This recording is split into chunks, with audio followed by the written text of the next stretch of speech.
وزیر اعلیٰ علی امین گنڈاپور صاحب، میں آپ سے مخاطب ہوں کہ صاحب آپ کو پتہ ہونا چاہیے کہ آپ خیبر پختونخوا کی وزیر اعلیٰ ہو۔ خیبر پختونخوا میں کئی دنوں سے نہیں، کئی مہینوں سے یا کئی سالوں سے سسٹم خراب ہوا پڑا ہے۔ کئی دنوں سے کورما ایجنسی میں لڑائی جاری ہیں اور وہاں دونوں طرف سے عوام مارے جا رہے ہیں، لیکن اس پر آپ نے کوئی ایکشن نہیں لیا۔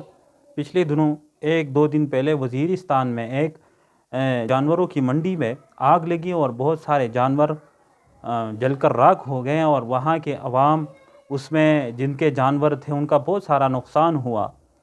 اور اسی طرح سوابی میں بھی ایک پولیس کے ایک تھانے کو اڑایا گیا، اور کافی سارے نقصانات ہیں۔ تو وزیر اعلیٰ صاحب، میں آپ سے مخاطب ہوں کہ ذرا اس طرف بھی دھیان کریں تھوڑی سی۔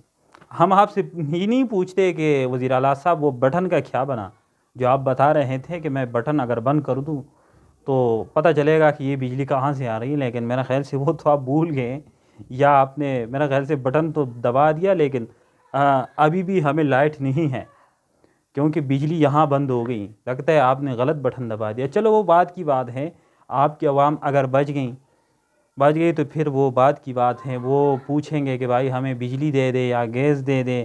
گیس بھی پختونخوا میں ہے، بجلی بھی یہاں ہے، اور پیٹرول بھی یہاں ہے، لیکن سب کے سب پختونخوا والے اس سے محروم ہیں۔ تو وزیر اعلیٰ صاحب، پہلے آپ ان کی جان بچائے، وہ بات کی بات ہے، وہ پھر کرتے رہیں گے، اور آپ کو اسی لیے منتخب کیا۔ آپ جب نکلتے ہیں تو بہت سارے گاڑیاں ہوتی ہیں آگے پیچھے، اور بہت سارے پولیس گھومتی ہیں، راستے بند کر دیتے ہیں آپ کے لیے تاکہ آپ کو کچھ ہو نہ جائے، اور عوام آپ پر یہ خرچ کرتی ہیں، بہت سارے ٹیکس دے رہے ہیں اسی لیے تاکہ آپ محفوظ ہوں، لیکن ان کے بھی کچھ حقوق ہیں، اور آپ کے لیے جیسے یہ عوام خیال رکھتی ہیں اور ٹیکس دیتی ہیں، تو آپ کو بھی چاہیے کہ آپ بھی ان عوام کی تھوڑا بہت خیال رکھیں۔ اور اگر آپ جلسے سے فارغ ہو، کیونکہ آپ فارغ تو ہو گئے ہیں، پنڈی والا جلسہ تو کینسل کر دیا اور لاہور والا جلسہ تو ہو چکا ہے، تو ذرا آپ اس پر بھی دھیان دے دیں۔ ایک تو یہ جو یونیورسٹی والا مسئلہ چل رہا ہے کہ ان کو نیلام کیا جاتا ہے اور یہ نیلام کر رہے ہیں، تو ذرا اس طرف بھی آپ دیکھ لیں اور اس پر بھی آپ دھیان دے دیں، تو آپ کی نوازش ہوگی۔ والسلام۔